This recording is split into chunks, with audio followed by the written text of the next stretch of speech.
오늘 하나님의 말씀은 출애굽기 12장입니다. 구약성경 99페이지 출애굽기 12장 21절에서 23절 교독하겠습니다. 모세가 이스라엘 모든 장로를 불러서 그들에게 이르되 너희는 나가서 너희의 가족대로 어린 양을 택하여 유월절 양으로 잡고 우슬초 묶음을 가져다가 그릇에 담은 피에 적셔서 그 피를 문인방과 좌우 설주에 뿌리고 아침까지 한 사람도 자기 집 문 밖에 나가지 말라. 여호와께서 애굽 사람들에게 재앙을 내리려고 지나가실 때에 문인방과 좌우 문설주의 피를 보시면 여호와께서 그 문을 넘으시고 멸하는 자에게 너희 집에 들어가서 너희를 치지 못하게 하실 것임이니라. 아멘. 이제까지 미국에 대통령이 많이 있었죠. 그런데 미국 전직 대통령 자택을 검찰이 압수수색하는 이런 일은 제가 역사책에서 한 번도 보지 못한 것 같아요. 사상 초유의 사태입니다. 사실은 전직 대통령 집을 영장 가지고 들어가서 플로리다에서 자택 압수수색. 그리고 지난 그 월요일이었어요. 이틀 지나서 수요일 날 도널드 트럼프는 여기 그 맨하탄에 자기 집에서 나와서 뉴욕주 검찰청에 출석해가지고 분식회계 및 탈세 의혹에 대한 조사를 받았습니다. 5시간 동안 전직 대통령이 검사들 앞에서 5시간 동안 조사를 받았는데 440여회 묵비권 행사를 했습니다. 당신 이름이 무엇입니까? 신분에 관계된 몇 개의 질문에만 대답하고 모조리 same answer 묵비권 사용하겠다. 440회 이상 same answer만 계속 5시간 동안. 한국은 안 그래도 살기 힘든데 여러분 아시는 대로 물폭탄이 쏟아져가지고 너무 많은 참사가 벌어졌는데 서울에만 맨홀이 6만 개가 넘어요. 6만 개 맨홀. 길거리다 맨홀 있죠. 근데 그게 물이 너무 많이 들어가니까 수압이 밑에서부터 치고 올라가지고 이 쇳덩어리가 100몇십 킬로 되는 이게 튕겨서 나. 그러면 그 구멍이 생기잖아요. 근데 길거리 지나가면서 구멍이 있는 줄 아나. 물이 여기까지 차 있으니까. 여러분도 보셨겠지만 남매가 가다가 동생이 빠지니까 손을 잡았는데 같이 들어갔어요. 맨홀 속으로 들어갔어요. 그 누나는 50살이 넘어요. 젊은 사람들이야. 삽시간에 그냥 몇 초 사이에. 그래서 어떻게 됐습니까? 그 결국에는 그 맨홀 그거 추적해서 가니까 하천에서 둘 다 사망한 채로 하천에서 시신이 발견됐습니다. 그 남매가 그 전날만 해도 내가 내일 너하고 나하고 맨홀에 빠져가지고 그렇게 하천에서 시신으로 끝나게 될 줄 상상을 했겠습니까? 우크라이나의 전쟁 계속되지요? 죽어야 될 이유가 별로 없는 것 같은데 계속 사람들이 죽어갑니다. 미국에는 가뭄이 심합니다. 예를 들면 미시시피 같은 데는 옥토라고 하는데 가뭄이 있어서 흉년이 들어서요. 거기에 가장 많이 나는 게 콩이에요. 콩. 그 다음에 옥수수. 그 다음에 모카. 원래는 모카인데 모카는 재배가 까다로워. 근데 콩은 그냥 뿌려놓으면 별로 이렇게 손 안 대도 잘 자란단 말이에요. 콩, 옥수수, 모카 거둘 것이 없어요 지금. 중국은 한국의 사드 설치 완료를 두고 자국의 안전이 위협받는다고 온갖 협박을 지금 늘어놓고 있습니다. 여러분 세상은 전부 저마다 자기 잘난 맛에 살아가고 자기의 유익을 추구하는데 또 그 가운데 질병과 재난과 투전과 폭력과 기만과 전쟁이 그치지 않아요. 아무것도 완전하거나 확정적이거나 예측 가능한 사실 없습니다. 요번에 저도 좀 알았어요. 폭우가 와가지고 만약에 길에 물이 잠기면 절대 길거리 그 차도 중간 같은 데로 걸어가면 안 돼. 맨홀로 들어갈 수가 있어요. 진짜 심각해요.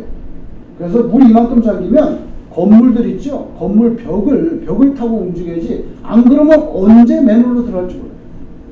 여러분 이 세상은요 예수님 오시는 종말 그날까지 이런 식의 모습이 계속되는 거예요. 전쟁 나고 가뭄 들고 병 들고 빠져 죽고 싸우고 좋은 일도 있지만 사람마다 저마다 사는 모습이 다 달라요.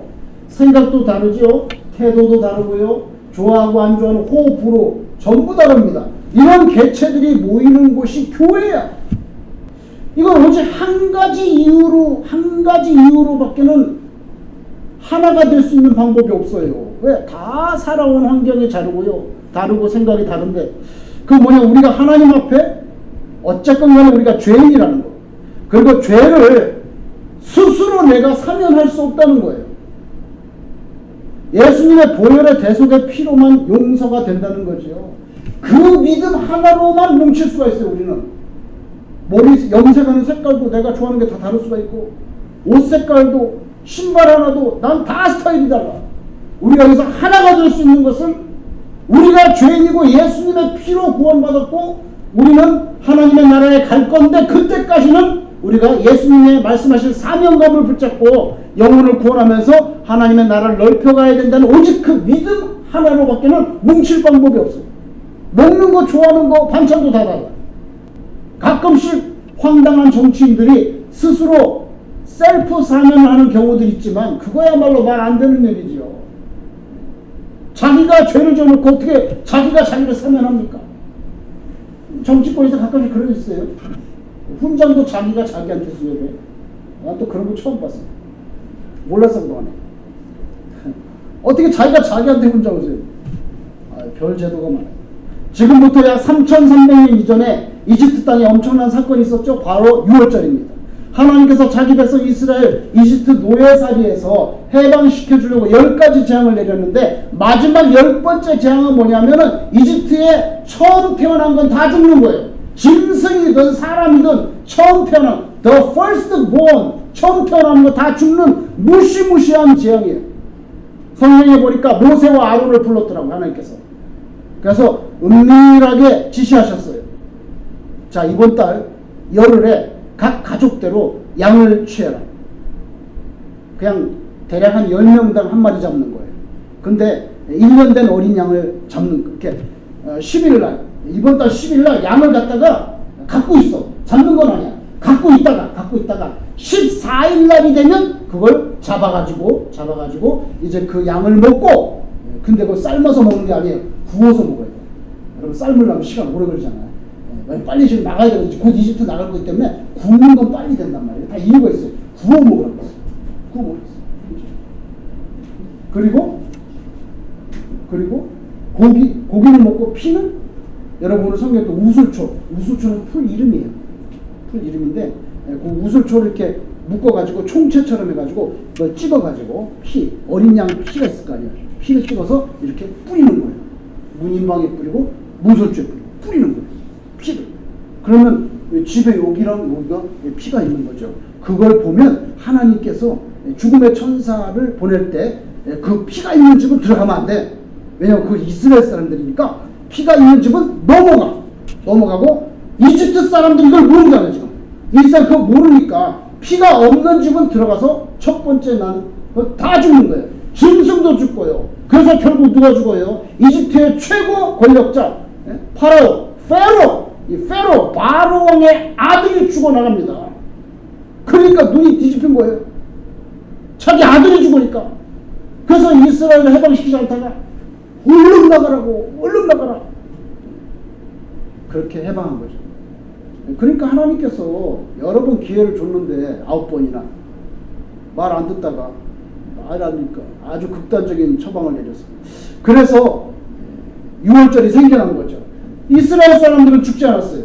근데 그 이유가 뭡니까?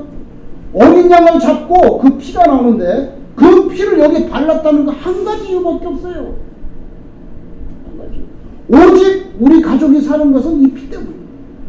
바로 신약시대에 오시는 메시아의 피 때문에 우리가 살고 천국에 간다는 그런 예표로서 이 6월절을 줬습니다. 성경에 보니까 그날 밤에 이제 양 잡아서 먹는데 복장은 어떻게 하냐? 허리에 띠를 띠고, 성경에 보니까 신발도 신고 손에 지팡이 가지고, 그리고 먹으라는 거예요. 이게 뭐예요?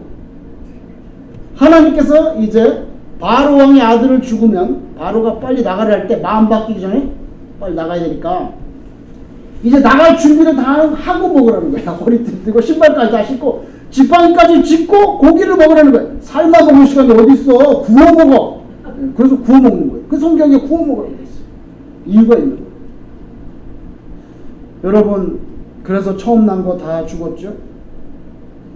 내가 애굽 땅을 칠 때에 그 피가 너희가 사는 집에 있어서 너희를 위하여 표적이 될지라. 내가 피를 볼 때에 너희를 넘어가리니, 넘어갑니다. 영어로 패스오버. 그 패스오버가 유월절이에요.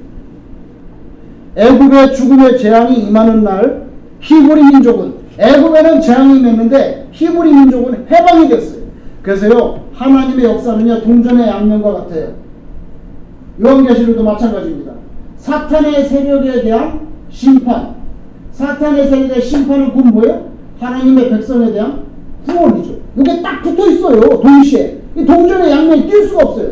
심판이 있으면 구원받는 사람이 있단 말이에요. 그렇게 되는 거예요.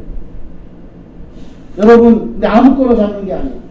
흠없고 1년 된 수컷을 잡으라고 했어요. 이건 우리 죄를 대신해서 죽으실 예수님을 예표하는 거죠. 예표. 그래서 베드로가 베드로전서 1장 18, 19절에 보니까 이렇게 됐어요. 너희가 알거니와 너희 조상이 물려준 헛된 행실에서 대속함을 받는 거. 네가 죽어야 되는데 죽지 않고 대신 그런 속죄함을 받는 대속함을 받은 것은 은이나 금같이 없어질 것으로 된 것이 아니요 오직 흠없고 점없는 어린 양 같은 유월절 어린 양 같은 그리스도의 보배로운 피로 된 것이니라. 이게 맞습니다. 그래서 세례자 요한도 예수님이 세례 받으려고 나오는 걸 보고 뭐라고 말씀했습니까? 요한복음 1장 29절에 보라 세상 죄를 지고 가는 하나님의 뭐요? 어린 양이로다. 이렇게 말했잖아요. 이게 유월절과 매치시키는 거예요.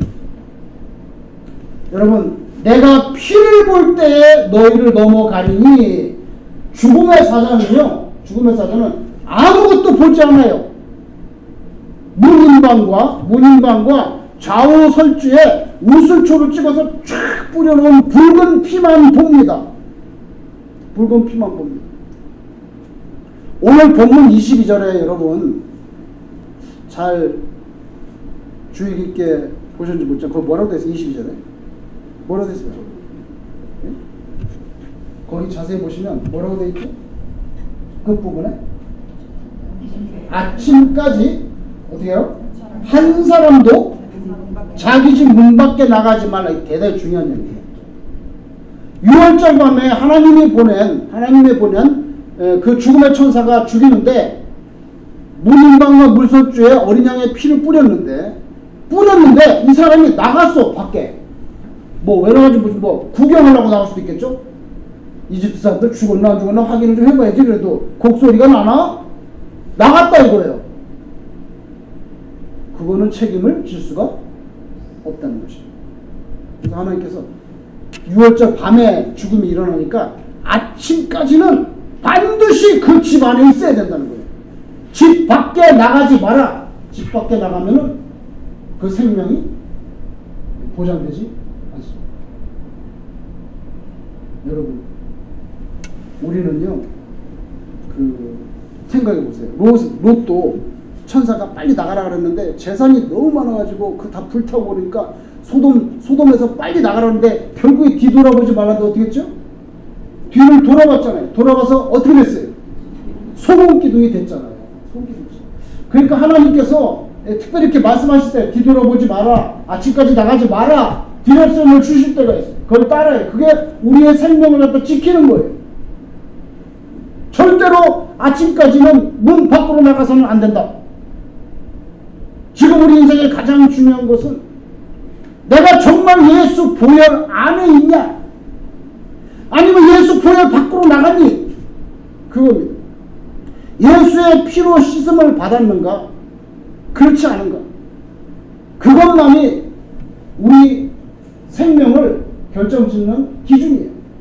예수 안 믿으면 구원받을 수가 없어요. 아무리 착하게 살아도, 아무리 도네이션을 많이 해도 그래도 구원받을 수가 없어요. 왜냐하면 어린 양의 피를 바른 문 밖으로 나가 있기 때문에 구원받을 수 없어요. 예수님은 실제로 6월절에 십자가에 피 흘려 돌아가셨잖아요. 하필 왜 그날 돌아가셔요? 6월절에 돌아가신 거 이유가 있거든요. 구약 성경에 그대로 이루어 주시는 거예요. 6월절. 그죠?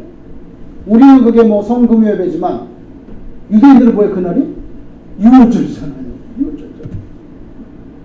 여러분 우리 죄를 대속하셨고 따라서 이제는 우리가 더 이상 양이나 염소의 피를 필요로 하지 않아요. 오직 이제는 나를 위해 죽으신 예수 그리스도를 믿고 예수님을 구주로 영접하는 것. 요게 신약 시대에 사는 우리들에게 진정한 6월절인 줄로 믿습니다.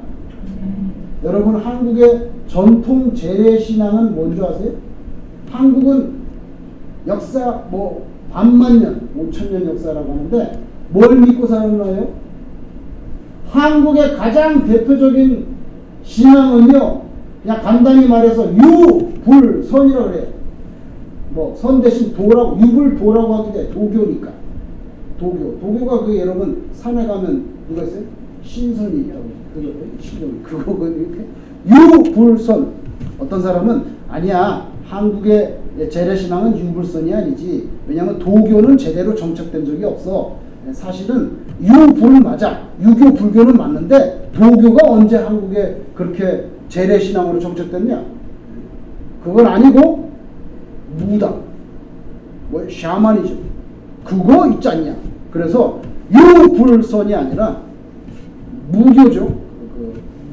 무속신앙. 그래서 유불선이 아니라 유교, 불교, 도교가 아니라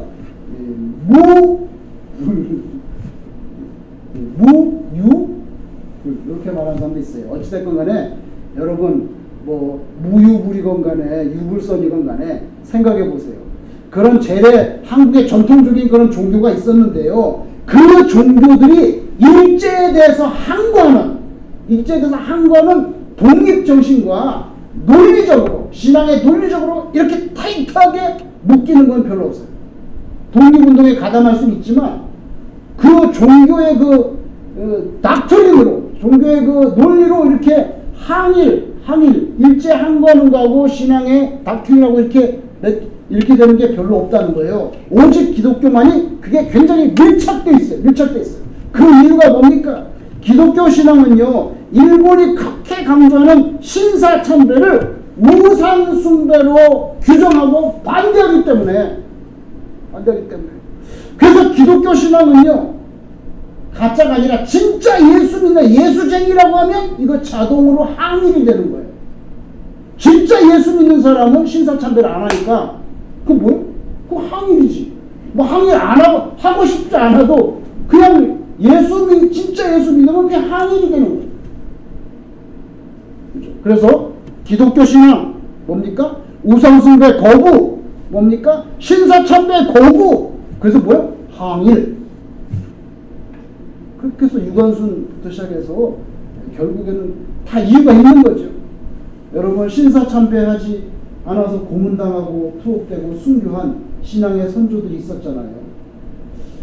왜 하나님께서 1945년에 갑자기 우리나라를 해방시켜 줬겠습니까? 우리나라 해방은 미국이 일본의 원자폭탄을 떨어뜨렸기 때문이죠. 원자폭탄 누가 만들었나요? 아인슈타인 같은 사람이 만들었잖아요. 우리 민족 해방된 거 유대인 돈 많이 받았어요. 그 인정해야 돼. 그러니까 여러분 유대인들 비호하지 마세요. 여러분 하나님께서 1945년에 그 유대인들 힘 통해서 원자폭탄 통해서 순식간에 해방시켜버렸어요. 하는 능력이 있으니까. 근데 여러분 표면적이 그렇지만은 속사정은 어떻습니까? 많은 사람들이 신앙을 지키기 위해서 피를 흘렸고 숨겼기 때문에 그 피가 시원하거든요. 하나님 내가 신앙을 지키려고 순교하고 피 흘렸는데 우리 민족 안 살려주냐? 그거 있거든요. 하나님 살려주시고. 여러분 성삼일체 하나님의 최고 관심사는 뭐겠습니까? 이 땅의 수많은 백성들을 죄로부터 돌이켜서 천국으로 들어보내는 거 아니겠어요? 정치적인 해방이 중요하지만 그보다 더 중요한 것은 죄로부터 해방입니다. 지옥으로부터의 탈출이에요. 그래서 천국에 들어가는 거죠. 독생자 예수님 최고 관심사 뭡니까? 영원군 아닙니까? 그래서 6월절에 어린 양처럼 그렇게 십자가에서 피 흘려 돌아가신 거 아닙니까?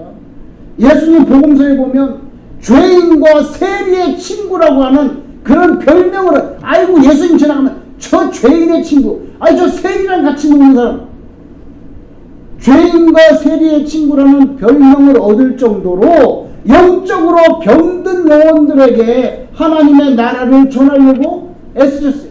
공생의 초기에 무슨 말씀하셨습니까? 나를 따르라. 내가 너희로 사람을 낳는 어부가 되게 하리라. 공생의 마지막 뭐라고 말씀하셨습니까? 그러므로 너희는 가서 모든 족속으로 제자를 삼아 아버지와 아들과 성령의 이름으로 세례를 주고 내가 너희에게 분부한 모든 것을 가르쳐 지키게 하라.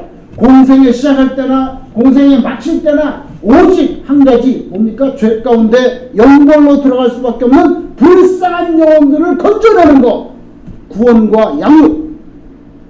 그리고 예수님의 관심이에요. 우리가 진짜 예수님의 참 제자라고 하면 우리 관심사는 바로 예수님의 관심사와 동일한 것이 되어야 될 줄로 믿습니다. 예수님이 가장 중요하게 생각하는데 우리는 그걸 가장 중요하게 생각하지 않으면 그러면 예수님의 진짜 제자는 아니죠.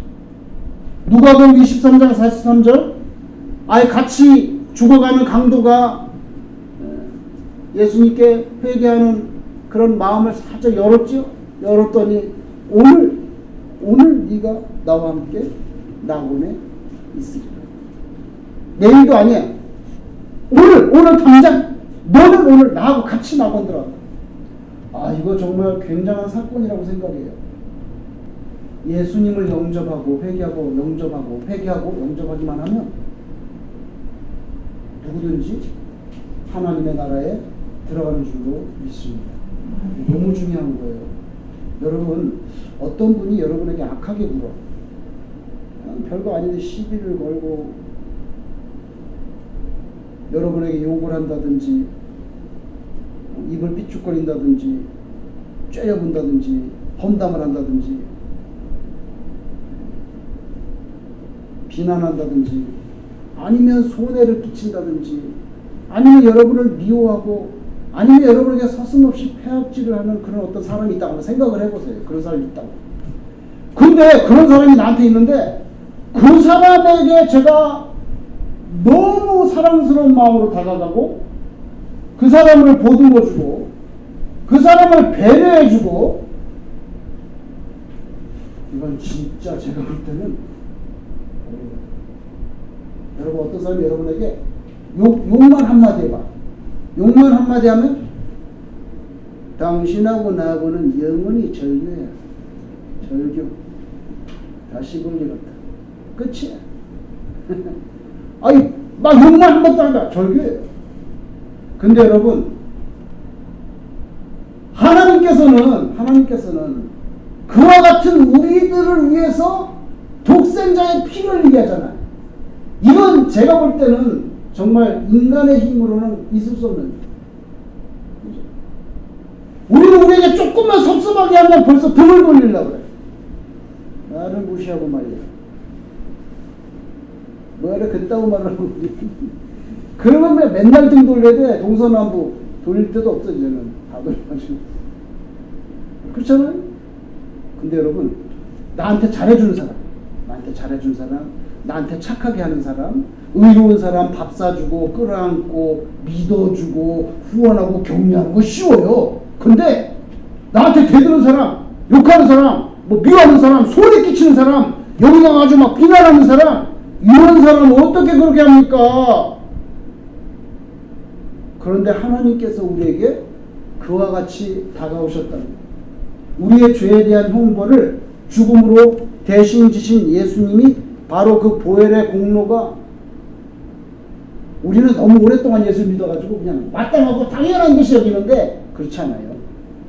사실은요, 우리를 향한 하나님의 사랑, 우리를 위한 예수 그리스도의 보혈, 인간적으로 생각할 때는 그런 거 있을 수 없어요.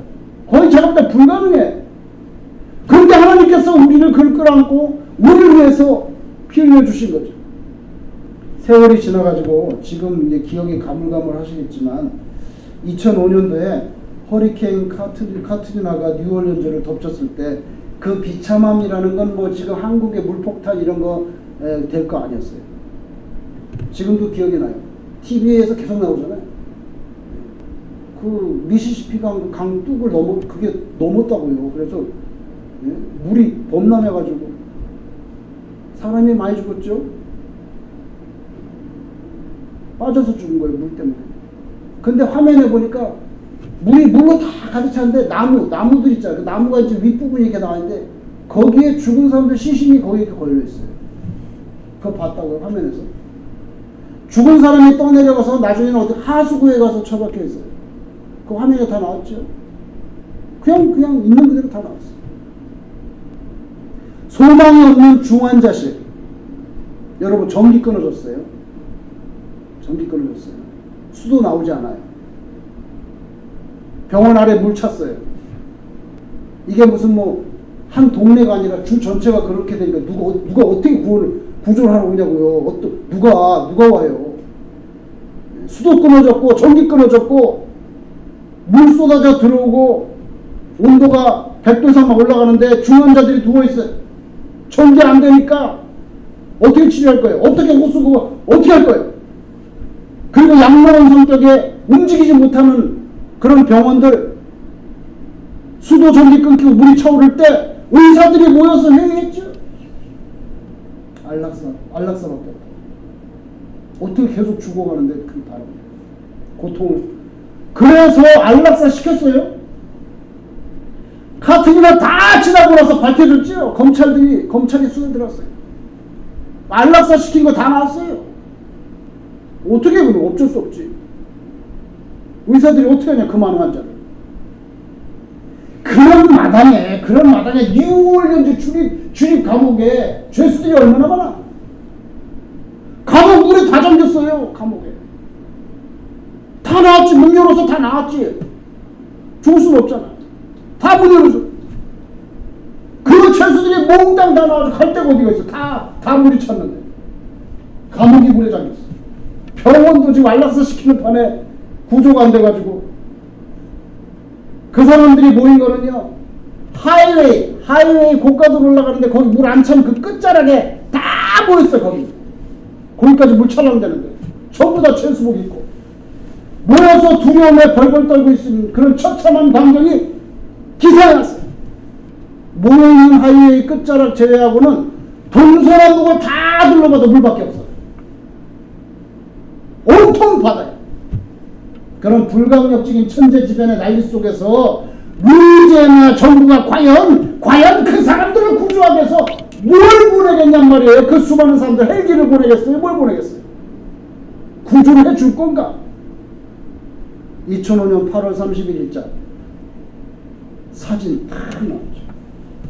거기서 벌벌 떨고 있는데 반대편 하이웨이 반대편에서 버스들이 쫙 줄지어가지고 그 사람 태우려고 그 오는 거 사진 나왔죠. 사진 나왔어요. 그래 2005년 8월 31일이에요.